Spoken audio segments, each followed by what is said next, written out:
Hello, everybody, and welcome to Decluttr Me, a podcast about organizing and decluttering your life. And hello, Shelina, how are you? Hi, Shirag. I'm all right. How are you doing today? I'm good. So you have some news to share with listeners about a thing that they can go check out now? Oh, my new website. I created my own website.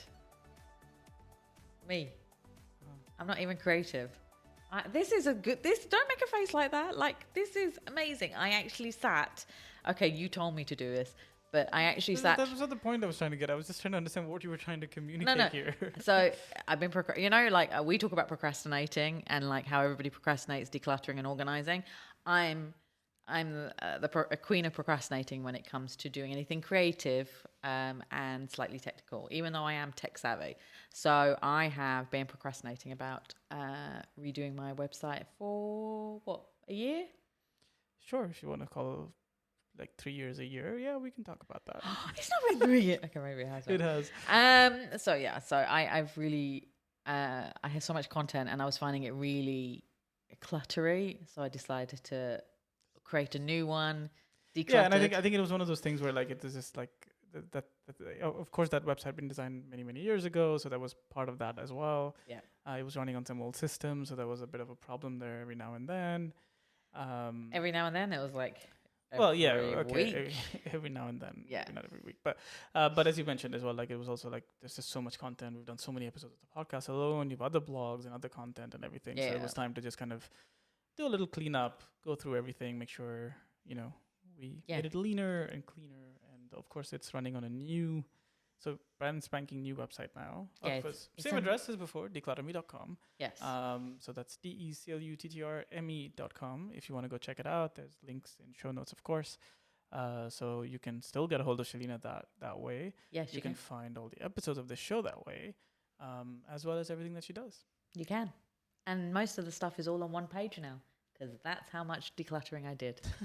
So, yeah. Yes, that's my exciting new news. So go to the website, check it out, let me know what you think, fill in the contact form if you want to get some help. And yeah, and talking to help, we've had inquiries. So I thought we'd talk about something that we've had inquiries about, which is, guess. Netflix. No.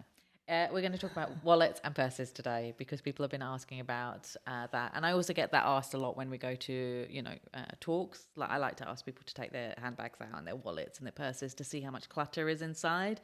And it's so much clutter for a lot of people. It's bulging. I can't believe some of them can close their purses and their wallets. Like men's wallets, it's bulging so much that if they put it in their back pocket, it's like an extra piece of bum, really. It's that big. So, and it can be daunting. It looks like it's such a small thing, but there's so much in it that it can be daunting to try and declutter and organize it. So I thought it would be great to talk about that today. But first of all, let's say do a mini declutter. Don't take everything out unless, of course, you're doing what we always recommend, which is watch Netflix and declutter. But if you're not watching like a movie on Netflix or a series, do a mini declutter. So spend 15-20 minutes just going through certain sections of your wallet or your purse. So these are my steps. But is it just generally like what happens to most people, which is we just don't let go of things, and so we just keep adding to the purse or to the wallet? I mean, I know that's what used to happen to me back in the day, right? Like I would get these you would get these loyalty cards for like places that I went one time. Yes. And then like 2 years later, I'd realize I'm still holding on to this loyalty card because it's just still sitting there in the back of my wallet somewhere. Yeah, that happens. So cards are a big issue. Old cards. So, your credit cards are expired and people still keep the expired credit card and don't remove that and put in the new one and destroy the old one. Okay. Or put it in for shredding immediately. They're like, just in case. No. The number's the same. The expiry date's different, and the number at the back is different. You can't use the card. You can't, no. Yeah. And once you've activated the new one, you can't use the old one at all. So you can't, you shouldn't keep it. So we'll go through all the bits of it. So the first one, of course, is, take out a section of it. So, as I always say, don't take everything out. Do it section by section. So the first section, maybe take out the bit where the notes are, your bank notes. and if it has receipts. So take out the receipts. The receipts are an easy win, right? So a lot of people keep coffee receipts. Don't take the coffee receipt. You don't need it. You're drinking the coffee immediately. Take it out. Don't, or say to them, keep the receipt. Just throw it in the bin. You know what I mean? And I don't take credit card receipts anymore. So I pay everything by Apple Pay, and you can do the same with Google Pay. And they ask now, they're like, do you want a receipt? And I always say no, unless it's of a high value. But if it's supermarket or, you know, a restaurant, or coffee shop or something, and I don't have to claim expenses, I don't take the receipt. Yeah, I think it's also it's a mindset thing, right? We just a lot of us have grown up in an environment where we had to track everything, or for one reason or the other. Yeah. Sometimes they're tax related or expense related in terms of filing things, but sometimes it's not even that, right? It's just that before you didn't have an easy way to maintain the record, so the only time you would get a record of this stuff is when you got your credit card statement at the end of the month, and again that would be something that came in a post box somewhere. Yeah. And so you kind of wanted to maintain your track, but now I mean with things like Apple Pay and so on, but even if you don't use one of these services, most of the bank apps and stuff will give you a history of everything that you've been spending, like by the minute, right? It happens within 5 minutes. You have an update. It's not like you won't see this for 2 weeks and not realize what you spent it on. So. So exactly. And then, you know, if you do use these apps now, so whether you've got an Android and use Google Pay or use Apple Pay, it literally comes straight away. So while you're still using the app, it will come up as pending, and then it will say approved, and you know immediately. So if it comes through for me, or again SMS saying it's come out of your card, I just go, I don't need the receipt. I only need it if there's some problem, like there's been a double pay or something, double charge. So remove those receipts and stop yourself from getting those receipts in future. So build that habit to stop receiving receipts which you don't need. Okay. It's also a little bit sad here, though. I don't know. I mean, I'm sure you've seen it. So the newer machines are a little better, but the most widespread credit card machines will always issue two copies of the receipt, whether they want to or not. I mean, it's so many times I feel really bad because I have to be like, yeah, just toss that. And it's just like one of those things that I'm like, can you not print it? Because I feel bad you're printing it even. No, but the problem is that it's a cultural thing. Like the new machines, the new white ones. Yeah, those are okay. They don't print unless you ask them. But the old ones don't. The older ones, you don't have to press the green button. You know, you'll see these. No. So the older ones, the way they are is once the merchant, the cashier says they print the receipt. Yeah. Any key issues a customer receipt. It doesn't matter, right? There's no way to get out of that. I've tried that actually. I'll be like, oh, don't hit the green one, hit the other one. Yeah. But actually, the message on the thing says press any key to print. And it says it's just waiting for. It's like it's just built that way. I think. But I think the newer ones, they people were still pressing, and it's like don't press it, just leave it. Correct. And I just go, it's optional. Don't print it. So they do that. So do that. So separate and take out all the receipts and see, and any that you do need, like for warranty. Or, you know, even if it doesn't have a warranty, if it's something of value, keep it for 6 months and then discard it. If there's nothing wrong with the item after 6 months, then you don't need to keep it. If you do online shopping and you do get the receipts a lot of the time, you don't actually need them because you get that all online, and you have to make the claim online anyway on Amazon and Noon and all these places. So you don't actually need the paper receipts. Yeah, and they send you like 4 emails along the way between with them you purchase and you actually get the thing anyway. Exactly. So you don't need that. Another thing that I often find is currency for different countries. So you've gone on holiday. For some reason, you've mixed your currencies in one purse. And I find that bizarre because I have different purses. So like if I go to the UK, I have a purse for travel. Yeah. So I'll still keep my, say, UAE purse with me because of course you need it at the airport and everything, but it's got less stuff in it because I don't want to carry everything with me. And then I'll have a different purse for, say, the UK or America or wherever I'm going. And that will be the purse that I'll use only for that country. Or if I go to other countries. And so there's no mixture of currencies.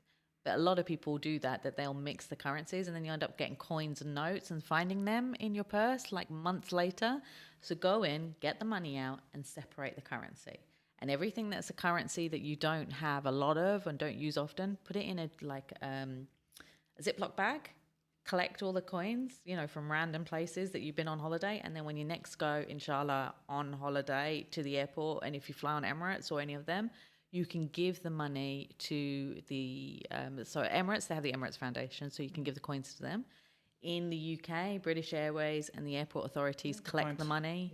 So there's bins everywhere. And I think they generally take any currency and stuff. They're not limited, So what they do is, because they take any currency, and there's so many different kinds of currency, they'll collect all the currency and then they can give it and get they get the money into, say, pounds or dollars, whatever. So do that. You can do that. And I'm sure, I think now at the airport as well in Dubai, that there's places for you to leave the money. You don't have to just take it all on the plane and give it to Emirates Foundation. So do that. So with your coins, so get rid of the currency you don't need. If you have too many dirham coins, which is always a miracle, put them in one place close to your, in say a jar near the front of your door or in your car, because we always seem to need coins when we're in the car. And, you know, we need it for the trolley. Yeah, I mean, even that's not so much anymore, right? Yeah, like, because of COVID and stuff. They've stopped the coins thing right now. Yeah, there's that too. And I think just in general, I mean, this was my standard habit because, you know, you have the cup holders and that's where I always stash all my coins. So there used to be a time when, you know, because you had to pay parking by coin, you had to do a lot of things by coin, I would always have it. But now I find like the coins just sit there and I'll end up having to spend them in a grocery because I don't have anywhere else to use them. Lucky guy. No, I buy karak chai for 1 dirham with my coins, so I need my coins in the car. No, never. Yeah, you don't have karak chai? No, I'm not a chai person. I was never a chai person, and now of course I don't drink milk anyway. So yeah, I do that. So I have to have coins for my tea, and then I also need it because some places, if I have to pay paid parking, you can only do on the app for 4 hours. You can't do it for 8 hours on the app. So I have to do the first 4 hours with coins or my null card with my Metro card, which never has enough credit on it, or so I have to have coins. Like yesterday, I had to. But you can do the second round of 4 on the phone, no? No, sometimes it blocks it. All right, yeah. So so you have to do. So you do. I am one of those weird people. Where are you parking for 8 hours anyway? I was in Oud Meta yesterday with a client, so it's all paid parking now. Fair enough. Not like in the old days where it used to be free parking. And Abu Dhabi is. Yeah, Abu Dhabi is the one place. Actually, Abu Dhabi, I've started struggling more recently. Again, this is all pre-COVID, but that was the problem because I stopped collecting coins in my car, and then I went there and I'm like, oh man, like this is a problem now because of course no ATM is going to dispense coins. Well, I had an issue once. I went to a client's house and I was there, and there was a traffic warden waiting already. And I went to put the coins in, and the coins wouldn't be accepted. And I just had enough coins, and some of the coins just wouldn't be accepted in the machine. So I said to him, I went, I'm trying everything. The coins are not working. So he got some random person on the street and went, come, give me all your coins. And so I was like, thanks. So I swapped my note with his coins. But it was him helping me, this traffic warden. I was like, you could have just let me get away with it. He's like, no, you have to still buy. But anyway, so do that. Another thing is we've talked about the cards. So all the loyalty cards now are all on apps most of the time, so you don't need the cards in your purse. There's only one that I actually keep in there because the app never seems to work properly. And I do find with a lot of the apps, it takes, like, there's the new one which we can use for IKEA and Marks and Spencer's. That one takes so long to load up. So if you're going to use that app while you're in the queue waiting to pay, then switch your app on. Don't wait until you get to the cash till, because they take so long to load it. They have all these fancy animation and everything. Yeah, I mean, I prefer it generally when they have, they can look it up easily. So, like, for example, like Virgin Megastore and stuff, like, even though they have it's a loyalty card and there's a number, but if I walk up there and I just give them my phone number, they'll be able to look up and credit the points to me. Yeah. And I prefer systems that work like that. I think even Shukran's like that and stuff. Yeah. But then there are some that they're like, yeah, we can't do any kind of lookup unless you give us the actual number of the card, which is just like, oh, man, come on, like you're actually forcing me to carry the card. And some of them sometimes. They don't, even though my number's registered on it, it still won't accept it. So you have to still give the number, or the card. Exactly. But yeah, a lot of them are easy. Like Sephora is your number. My card never works, but the number works. Yeah. And Marks and Spencer's, they say, just give us your number. And it's nice because then again, it saves you the hassle of having to carry the card, and it's easy to look up and all of this stuff. Yeah. So remove all the cards that you have. All those cards with one stamp from Costa and all these other tea and coffee places. Get all of them together. Or Cafe Nero. Lots of people have that. They have multiple stamps on Cafe Nero cards and Costa, and then they're never filled up. So what you do, you take all those cards, go to Costa and tell them to merge it on one card. Then you get a free coffee. Because you most probably have all enough of them stamps. do it, by the way. I've tried it. They all do it. Yeah.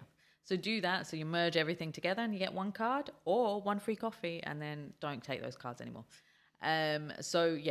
Remove all the ones where you've only been to that coffee shop once and you've never been again. So, what's the point of keeping them? And also check on your ID cards. So for us, we have Emirates ID, And some people, I mean, I've had to change my visa a few times and change my Emirates ID. So I've had multiple Emirates IDs. You only need the one that's current in your purse. You don't need all the other ones. So remove them.